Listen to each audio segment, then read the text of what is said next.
Iblis bersumpah di hadapan Allah untuk sesatkan semua anak Adam. Kemudian Iblis tambah di belakang daripada ayatnya menunjukkan keilmuan dia. Dia kata, illa, kecuali wahai Allah, yang tidak dapat aku sentuh. Ingat tuan-tuan,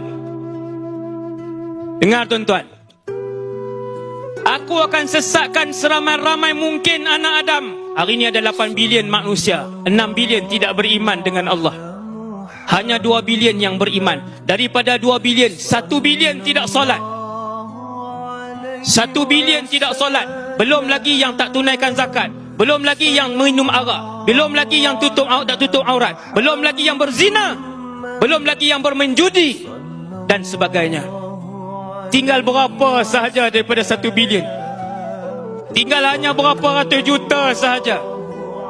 Maka berkata Iblis, kesemuanya akan aku sesat, illa, kecuali wahai Allah, ibadakal mukhlasin, hamba-hamba ibadaka minhumul mukhlasin, hamba-hambamu yang ikhlas. Ini syarat dia, ini kuncinya, ini rahsianya. Kecuali mereka-mereka yang ikhlas. Apa itu ikhlas wahai Rasulullah?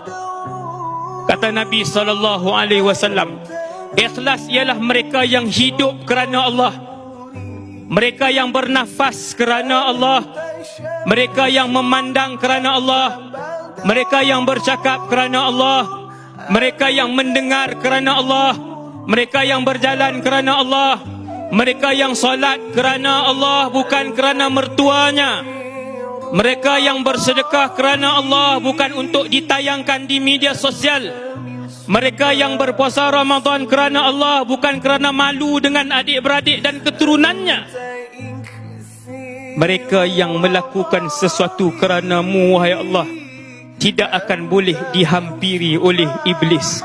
Tetapi malangnya, berapa ramai umat Nabi Muhammad yang tiap-tiap kali melakukan kebaikan, mereka melakukan kebaikan dan ibadah bukan kerana Allah. Mereka melakukan kebaikan dan ibadah untuk mereka masukkan ke dalam media sosial. Mereka melakukan kebaikan dan ibadah untuk mereka dipuji oleh kawan-kawan mereka. Mereka melakukan ibadah dan ketaatan untuk orang ramai kata, fulan itu baik, fulan itu banyak ibadahnya.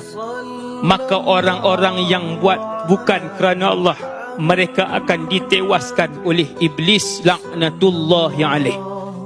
Para pemuda sekalian, adik-adik